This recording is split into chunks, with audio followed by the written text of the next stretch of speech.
صحیح بخاری میں حدیث ہے، نبی علیہ السلام کے پاس واشی آیا فتح مکہ کے موقع پر، اور وہ واشی کون تھا؟ قاتل حمزہ۔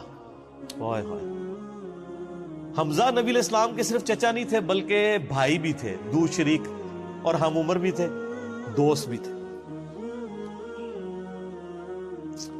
واشی کو حضرت بلال نے سفارش کروائی کہ یا رسول اللہ میرے کہنے پہ معاف کر دیے جائے۔ واشی پیش ہوا، فرمایا واشی یا رسول اللہ قاتل حمزہ، یا رسول اللہ تیرا ایمان قبول ہے، لیکن کیا تو ایسا کر سکتا ہے کہ اپنی شکل مجھے نہیں دکھا؟ اوئے ہائے ہائے، یہ وہ شخص ہے جو حریص علیکم بالمؤمنین رؤوف الرحیم ہے، لیکن چچا کے معاملے میں، اور وہ چچا ایسا نہیں جو صرف چچا ہی تھا، وہ دین کا مجاہد تھا، دین کے لیے کنٹریبیوشن تھی۔ اور میں آپ کو علا وجہ بصیرت کہتا ہوں کہ حضور کی وفات کے وقت اگر حضرت حمزہ زندہ ہوتے، خلیفہ اول حضرت ابوبکر نے نہیں ہونا تھا، حضرت حمزہ نہیں ہونا تھا۔ اس کا لاجیکل ثبوت یہ ہے کہ غزوہ بدر میں مسلمانوں کا لیڈر کون تھا؟ آرمی کا حضرت حمزہ۔ نبی علیہ السلام تو خیمے میں تھے نا، مسلمانوں کو لیڈ کون کر رہا تھا؟ حضرت حمزہ۔ غزوہ احد میں کون لیڈ کر رہا تھا؟ حضرت حمزہ۔ اسی لیے آپ نے پھر غزوہ احد کے شہداء پہ جا کے جنازہ پڑھا تھا نا، کہ ان کی وجہ سے بعد والے لوگ بینیفیشری ہوں گے۔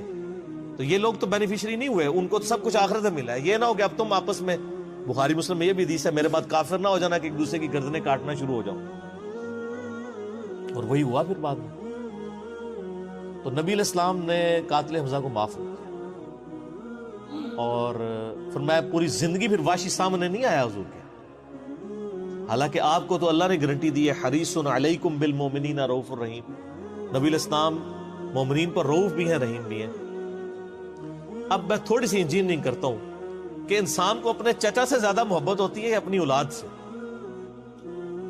مطلب اس پہ تو کوئی دوسری رائے نہیں ہے۔ جن جن کے بچے ہیں، میرے بھی اپنے بچے ہیں، آپ میں سے بھی اکثر لوگ شادی شدہ بیٹھے ہیں، آپ خود انالیسس کر لیں، بلکہ اولاد تو بعض کا انسان کو ماں باپ سے آگے ہو جاتی ہے۔ تو جن لوگوں نے حضرت حمزہ کے ساتھ ظلم کیا اور ان کو قتل کیا، ان کا ایمان قبول نہیں کیا گیا۔ تو جن لوگوں نے حضرت حسین ابن علی کے ساتھ ظلم کیا، یا حضرت علی ابن ابی طالب کو تکلیفیں دی ہیں جو حضور کے بچوں کی جگہ تھے، ان کے بارے میں آپ ایکسپیکٹ کر سکتے ہیں کہ نبی علیہ السلام کے دل میں ان کے بارے میں کوئی محبت کے جذبات ہو؟ Not at all. حتیٰ کہ آپ دیکھ لیں مسند احمد میں تواتر سے وہ حدیث نقل ہوئی ہے کہ ابن عباس کہتے ہیں کہ ایک دوپہر کے وقت میں نے خواب دیکھا اور میں گھبرا کے اٹھ گیا اس خواب کی وجہ سے۔ میں نے دیکھا کہ نبی علیہ السلام جو ہے وہ پرانگدہ حالت ہے، بال بکھرے ہوئے ہیں، جسم پہ گرد پڑی ہوئی ہے، ہاتھ میں خون کی ایک شیشی ہے، اور میں نے کہا یا رسول اللہ میرے ماں باپ قربان، آپ کی کیا حالت ہے؟ تو فرمایا کہ یہ حسین اور اس کے ساتھیوں کا خون ہے جو صبح سے میں کربلا میں سمیٹ رہا ہوں۔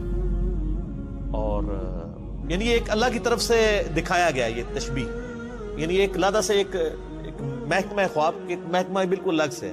آپ مجھے خواب میں آئے تو آپ کو نہیں پتا ہوگا کہ آپ میرے خواب میں آئے، یہ اللہ تعالیٰ تمثیلاً دکھاتا ہے۔ اور نبی علیہ السلام کو خواب میں دیکھ رہا ہے کون؟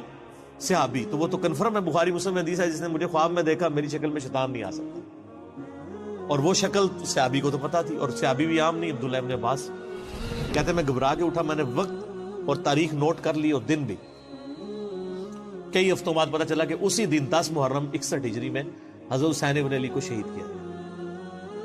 تو حسین ابن علی کی وفات کے اوپر یہ ابن عباس کو خواب میں آنا، حضور صلی اللہ علیہ وسلم نے انڈیکیٹر دے دیا نا، اسی حدیث کو نقل کر کے اسماعیل دہلوی، جس کو دیوبند اور اہل حدیث جو اس وقت پریکٹیکلی یعنی ایک سمجھ لیں کہ یزید کے ٹھیکیدار بنے ہوئے ہیں اس کے دفاع کے اوپر، ان کے مشترکہ امام ہے اسماعیل دہلوی، شاہ ولی اللہ دہلوی کا پوتا۔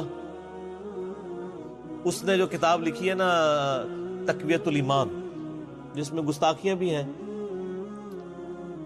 وہ اس کتاب کے اندر ہم نے اس کا جے پی جی بھی لگایا تھا، اس میں اس نے لکھا ہے کہ اس حدیث سے پتہ چلا کہ نبی علیہ السلام وفات کے بعد بھی اللہ کی جنتوں میں حسین کے قتل کی وجہ سے غم زدہ ہیں۔ اور اس نے بھی لکھا یزید پلید لفظ لکھا، وہ اس پوری کتاب میں جہاں جہاں لفظ استعمال کرتے ہیں یزید پلید استعمال کرتے ہیں، تو بعد میں سعودی ایران ٹسل شروع ہوئی تو یہ یزید کی وکالت کرنی شروع کر دی. اہل حدیث تو خیر اس وقت ناصبیت اور یزیدیت کا جھنڈا اٹھائے ہوئے ہیں. دیوبند میں کم لوگ ہیں ایز کمپیئر ٹو اہل حدیث, اور بریلویوں میں تو بہت ہی کم. تو یہ میں آپ کو صرف ایک کمپیریزن بتا رہا ہوں کہ انسان کو اپنی اولاد سے جو محبت ہوتی ہے وہ تو آپ سوچ نہیں سکتے. ترمذی میں اور مسند احمد میں حدیث ہے, نبی علیہ السلام نے حضرت حسین کو اٹھایا ہوا ہے اور آپ فرماتے ہیں اللہ یہ میرے بیٹوں میں سے ایک بیٹا ہے, اے اللہ اس سے محبت کر, جو اس سے محبت کرے, اس سے دشمنی رکھتے اس سے دشمنی رکھتے. ہم یہ پوچھتے ہیں کہ حسین سے دشمنی کس نے رکھی ہوئی ہے, ذرا پوائنٹ آؤٹ کریں نا. کیا یہ تھریٹیکل بات ہے؟ تھی نا دشمنی, آج تک ہے, اس زمانے میں بھی تھی. تو وہ ان لوگوں کو پھر ان کے ساتھ کیا معاملات ہوں گے؟ باقی واقعہ کربلا والا ریسرچ پیپر 5B پڑھ لیں تو آپ کو معاملات کلیئر ہو جائیں گے. تو یہ غل کے اوپر میں نے بات کی, اور اس کے اوپر بعض لوگوں جو ہیں وہ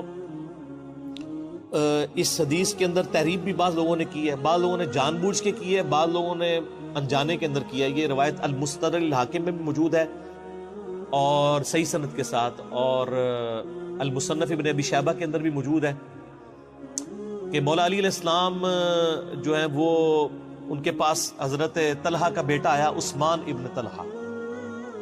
تو آپ اس کو جب ملتے ہوئے آپ نے نا سورہ حجر کی وہ آیت پڑھی کہ جو اہل ایمان کے دلوں میں ایک دوسرے کے بارے میں غل آ جائے گا نا, قیامت والے دن اللہ تعالیٰ ان کے دل سے وہ غل دور کر دے گا. پھر وہ جنت میں آمنے سامنے بیٹھے ہوئے ہوں گے تختوں کے اوپر, ٹیک لگائے ہوئے تکیوں کے اوپر. تو انہوں نے کہا کہ میں اللہ سے امید کرتا ہوں کہ یہ آیت میرے, طلحہ اور زبیر اور عثمان ابن عفان, ان 3 بندے اور چوتھا میں, یہ آیت ہمارے بارے میں ہے کہ اللہ تعالیٰ ہمارے دلوں میں جو ایک دوسرے کے لیے میل آ گیا قیامت والے دن وہ دور کر دے گا اور ہم ایک دوسرے سے راضی ہو جائیں گے. ظاہر ہے مطلب وہ تکلیفیں تو پہنچی تھی نا حضرت علی کو, مطلب کئی لوگوں سے تکلیف پہنچی. بل آپ نے ان کو ایک کلین چٹ دے دی کہ میں اللہ سے امید کرتا ہوں کہ ان لوگوں کے بارے میں یہ آیات ہے کہ اللہ تعالیٰ ہمارے دلوں میں ایک دوسرے کی نفرت ختم کر دے گا, جو اگر دنیاوی وجہ سے, دنیاوی طور پر کسی دینی وجہ سے آئی ہے. تو یہ غل کا لفظ وہاں پہ بھی استعمال ہوا. اب ڈاکٹر اسرار صاحب رحمہ اللہ تعالیٰ, چونکہ ان کی حدیث کی فیلڈ نہیں تھی, انہوں نے یہ جب سورہ ہجر کی آیات آئیں, اس میں میرا مسئلہ نمبر 116C بھی ریکارڈڈ موجود ہے, انہوں نے نا اس میں حضرت معاویہ کا نام بھی لے دیا کہ میں اللہ سے امید کرتا ہوں یہ میرے اور معاویہ کے بارے میں ہوگا. نا وہ نام لیے ہی نہیں ہے, آپ خود سے نہ داخل کریں. حضرت معاویہ کو حضرت علی نے نہیں معاف کیا, پوری زندگی معاف نہیں کیا, کیونکہ ان کی وجہ سے خلافت کا نظام ٹوٹا تھا. حضرت طلحہ تو میدان جنگ سے چھوڑ کے چلے گئے تھے.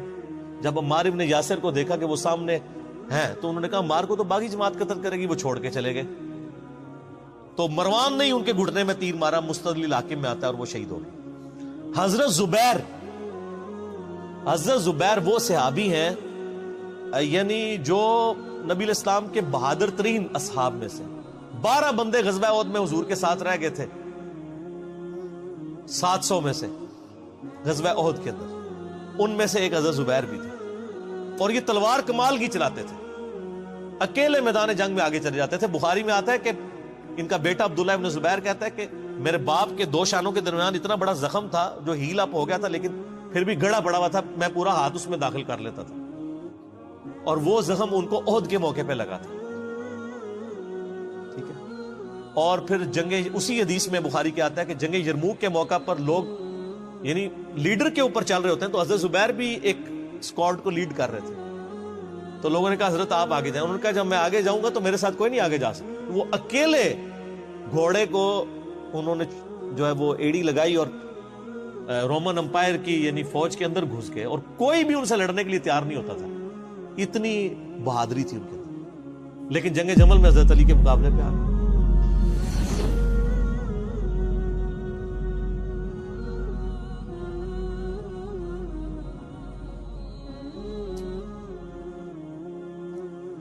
اس تکلیف کا کوئی اندازہ نہیں کر سکتا. حضرت حسن ابن علی نے بتایا مولا علی سے کہ بھئی حضرت زبیر آئے ہیں,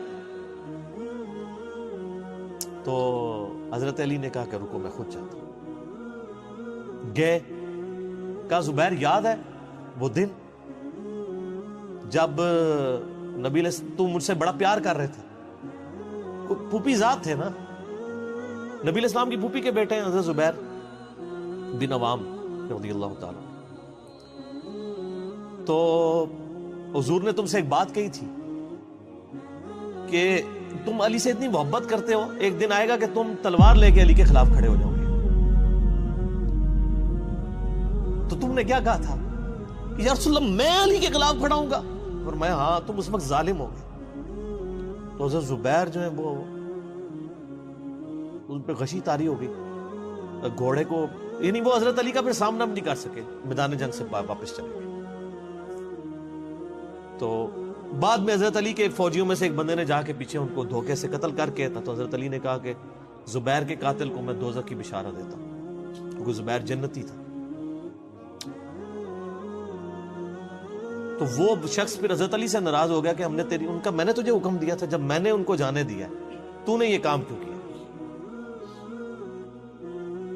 تو وہ پھر خارجی ہو گیا. اور یعنی یہ وہ محبت تھی، وہ جہاں محبت تھی وہ نظر آتی تھی. ظاہر ہے کہ ایک بندے کی ایک غلطی سے اس کی پوری زندگی زیرو سے ملٹی پلائی نہیں ہو جاتی ہے. جس نے اتنا کچھ دین کے لیے کنٹریبیوٹ کیا کبھی نہیں ہو سکتا ایسا. حضرت علی کو بھی اس بات کا پتہ تھا. بہرحال یعنی اللہ تعالیٰ ان سے راضی ہو، اسی لیے نبی علیہ السلام کی اس حدیث یعنی وہ حضرت علی کے اس قول کو حضرت علی فٹ کیا کرتے تھے حضرت زبیر، طلحہ اور حضرت عثمان ابن عفان پہ رضی اللہ تعالیٰ. باقی آپ میرا کربلا والا ریسرچ پیپر پڑھیں تو آپ کو پتہ چلے گا کہ کتنی یعنی مشکل وقت حضرت علی نے اپنی خلافت میں دیکھا ہے اس حوالے سے. یعنی مصنف ابن ابی شیبہ میں آپ کے مخالفین کی لاشیں بھی ہیں، ان پہ بھی حضرت علی گریا کر رہے ہیں،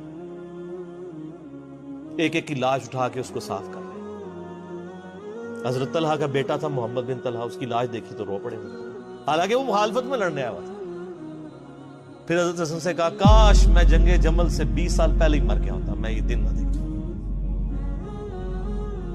ایک ایسا شخص جس نے 8 سال کی عمر میں اسلام قبول کیا، جس نے اسلام کو زیرو سے 3 براعظموں میں پھیلتے ہوئے دیکھا، اور اب اس کو بڑھاپے میں یہ دن دیکھنے پڑ رہے ہیں کہ اس کے سامنے اسلام کا شرازہ بکھر رہا ہے، کہ مسلمان مسلمانوں سے لڑ رہے ہیں. ایک ایک جنگ میں 8-8 10 ہزار لوگ، جن میں مرنے والے صحابہ ہیں حضور کی تربیت یافتہ، جو ایک آواز کے اوپر حضور کی لبیک کہنے والے تھے، شیر و شکر تھے آپس میں.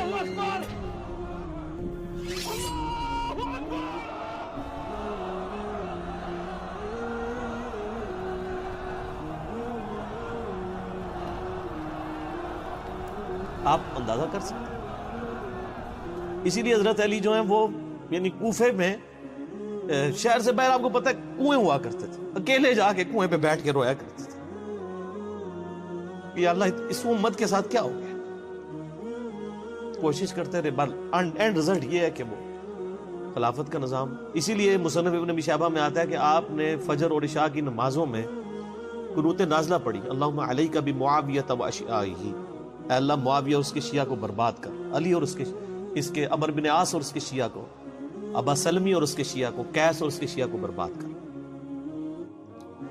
باقی احادیث میں آپ علیہ السلام نے جو بشارت کر دی تھی، سنن صحیح کبریٰ کے اندر حدیث موجود ہے، حاکم کے اندر، کہ نبی علیہ السلام نے حضرت علی سے ایک دن فرمایا تھا، اے علی اگلی امتوں میں سب سے بڑا بدبخت وہ تھا جس نے قوم عاد کی اونٹنی کو قتل کیا اور اس کے بعد عذاب آ گیا. میری امت کا سب سے بڑا بدبخت وہ ہوگا جو تیرے سر کے خون سے تیری داڑھی کو رنگ دے، اور وہی ہوا ہے. اور اس کے بعد پھر دیکھیں امت ایک جگہ جمع نہیں ہوئی ہے. حضرت علی ایک آخری کوشش تھی، اور جن لوگوں نے اس وقت ساتھ نہیں دیا پھر ان کو دنیا میں اس کا خمیازہ بھگتنا پڑا ہے. عبداللہ بن عمر نے بیعت نہیں نہ کی تو صحیح بخاری اٹھا کے دیکھیں، عبداللہ بن عمر کو آل امیہ نہیں قتل کروایا، حجاج بن یوسف نے زہر آلود نیزہ مروا دیا.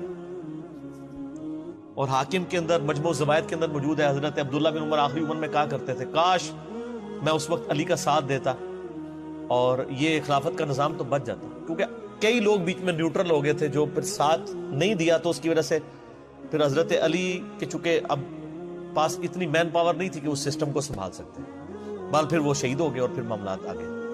خیر بات کہاں سے کہاں نکل گئی، کیونکہ یہ اس کے ساتھ غل کا لفظ تھا تو یہ غل کے لفظ کو ایڈریس کرنا ضروری تھا. تو آج ہم جب جنگ جمل صفین نہروان کو ڈسکس کرتے ہیں تو یہ کوئی غل والی بات نہیں ہے، یہ وہ چیزیں ہیں جو ایک ریالٹی ہیں، اور وہ اگر یہ غل والی بات ہے تو نبی الاسلام کے دل میں بھی نعوذ باللہ غل تھا، مولا علی کے دل میں بھی غل تھا، ایسا نہیں تھا۔ وہ دین کی حمیت کہلاتی ہے، اس کو غل نہیں آپ کہتے۔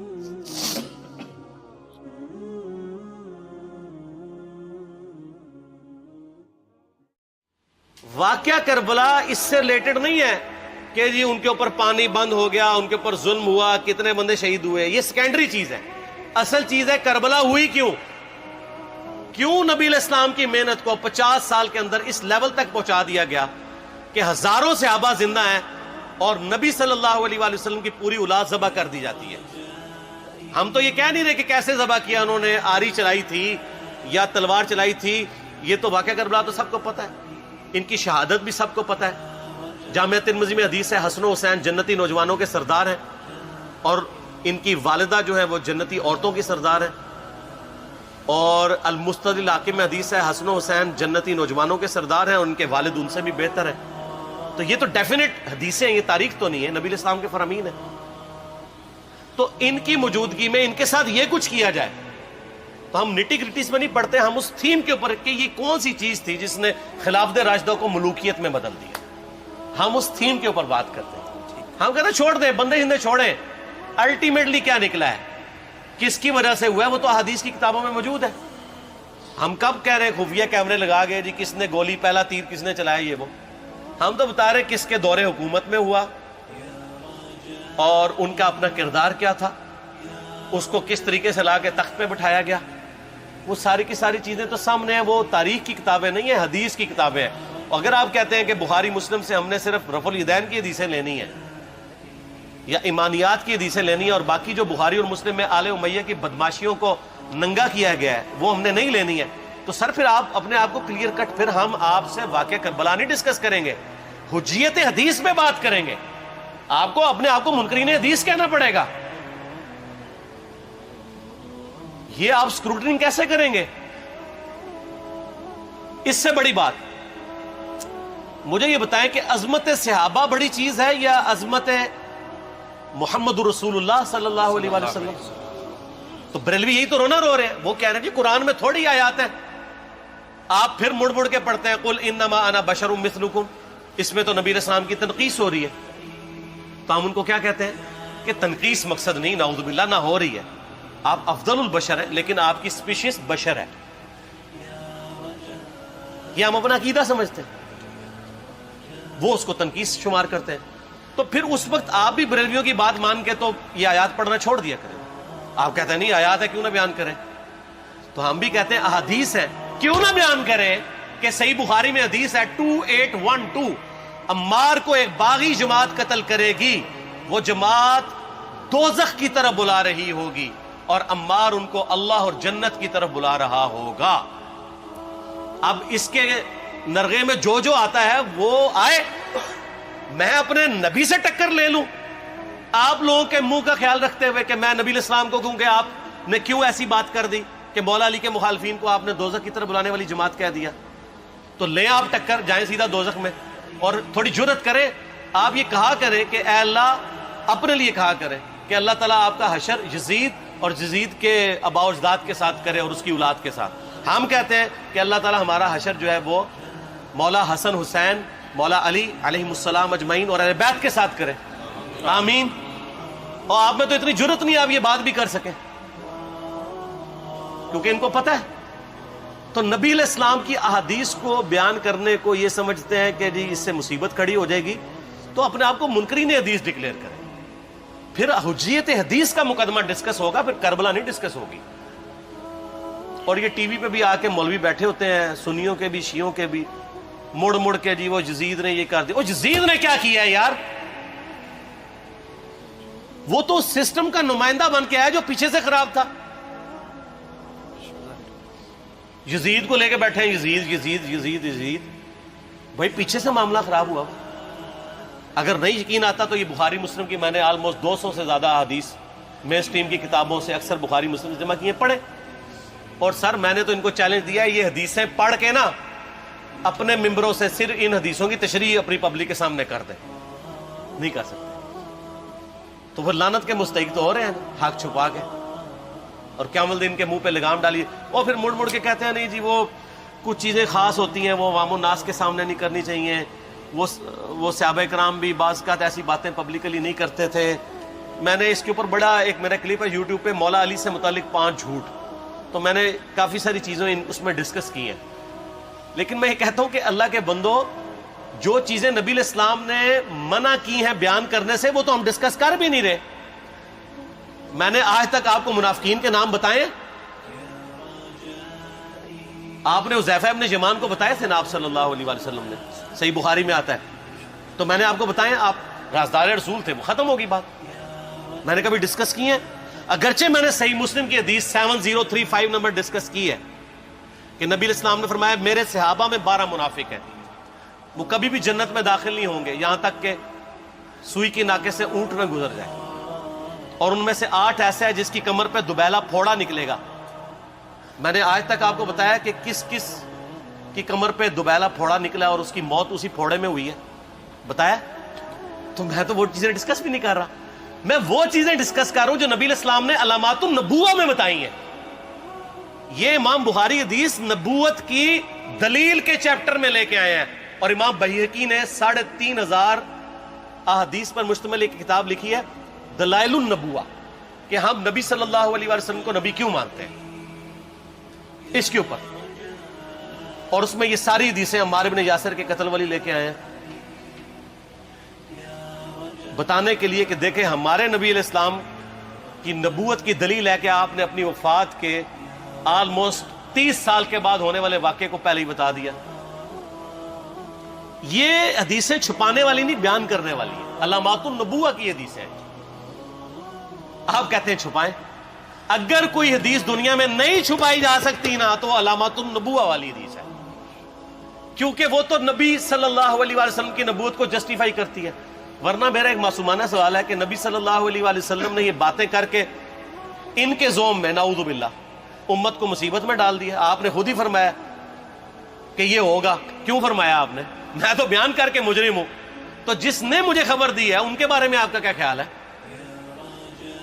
یہ مسند احمد کی حدیث یہ میں نے گھر بیٹھ کے بنائی ہے کہ میری بیوی کا کیا حال ہوگا جس پہ خوف کے کتے بھونکیں گے۔ تو سیدہ عائشہ سے مجھ سے زیادہ نبی علیہ السلام کو محبت تھی، لیکن آپ اللہ کے پیغمبر تھے، آپ نے اپنے گھر کی خبر بھی نہیں چھپائی، بتا دی کہ یہ ہوگا۔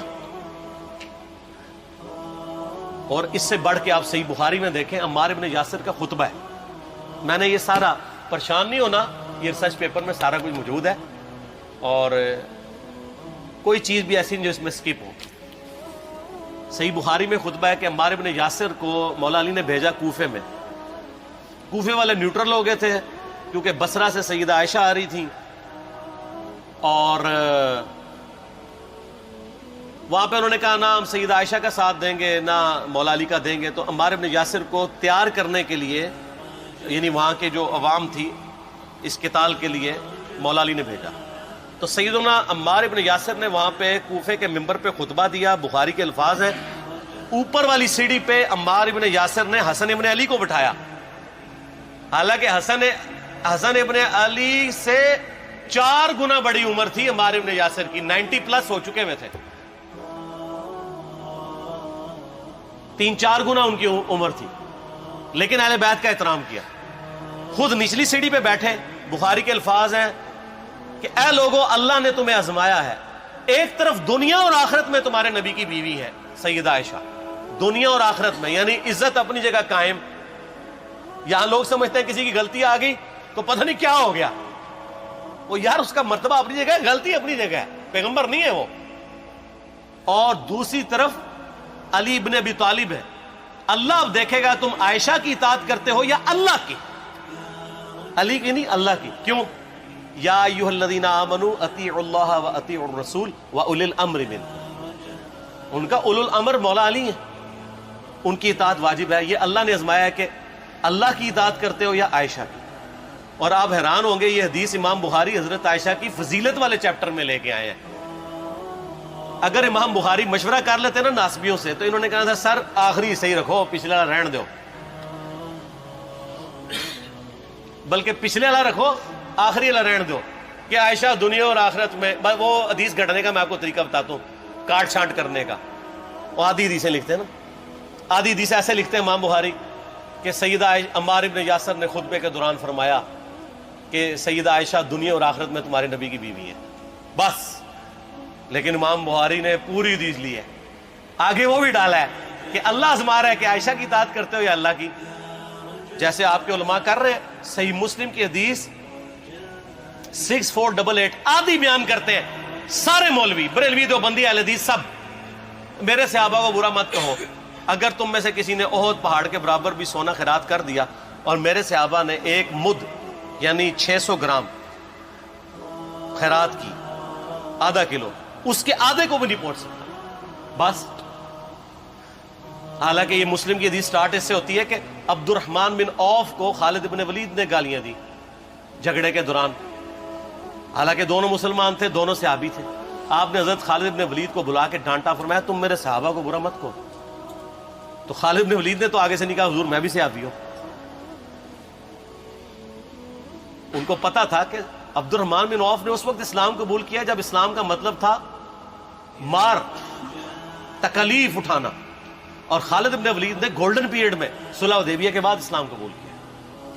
میں اب تم لوگ یہ کر رہے ہو، تم لوگ اگر احد پہاڑ کے برابر بھی سونا خیرات کر دو، یعنی صلح حدیبیہ کے بعد والے لوگ میرے ان کے برابر نہیں ہو سکتے. اور جو فتح مکہ پہ معافی مانگ کے مسلمان ہوئے ہیں طلقاء، مؤلفۃ القلوب، آل امیہ، ان کا تو لیول ہی کچھ نہیں ہے. یہاں تو خالد بن ولید کے بارے میں یہ بات کی جا رہی ہے.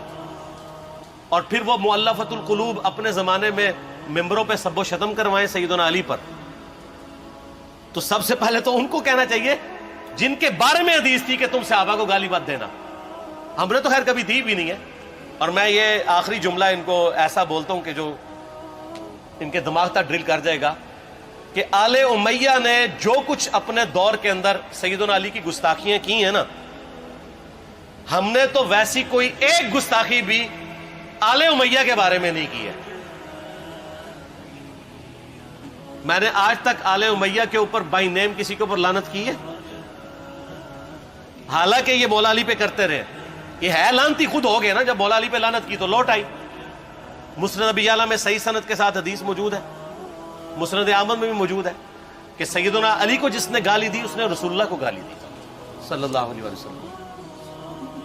جب ام سلمہ نے کہا تھا، شیخ زبیر صاحب نے اس کو تحکیم میں صحیح لکھا ہوا ہے فوٹ نوٹ کے اوپر، کہ لوگوں تمہارے ممبروں پر رسول اللہ کو گالیاں دی جاتی ہیں، تو انہوں نے کہا معاذ اللہ، ہم کب کہیں گے، ایسا نہیں ہو سکتا. تو ام سلمہ نے کہا تم لوگ علی اور اس سے محبت کرنے والوں پہ گالی گلوچ نہیں کرتے ہو کیا؟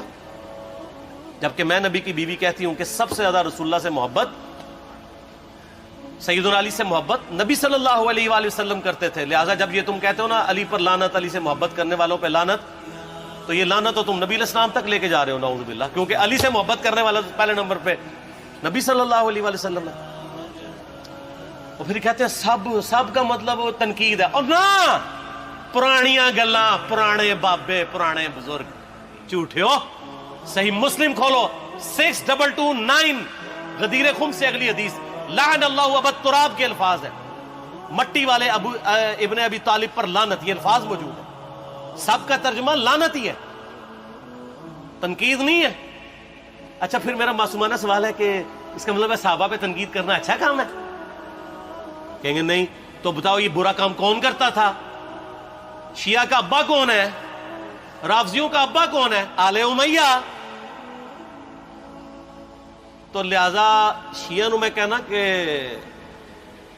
تسی شیخین کے اوپر بکواس اور تبرہ کرنے کی بجائے نا، آپ لوگوں کو حقائق بتائیں کہ ٹوٹی کمند کہاں. یہ سب مجرمین آل امیہ ہے. اور یہ آل امیہ اور بنو ہاشم کی لڑائیاں نبی اسلام کی بعثت سے پہلے چل رہی تھی، صدیوں سے چل رہی تھی. وہ تو پھر اللہ نے بنو ہاشم کو نبوت کے لیے چنا، تو ان کو یہ پھر جیلسی ہضم نہیں ہوئی، وہ چیز آگے چلتی تھی. خیر چھوڑ دیں، ایک تلخ ٹاپک ہے. صلاۃ بر محمد و آل محمد، اللہم صلی علی محمد و علی آل محمد. ٹھیک ہو؟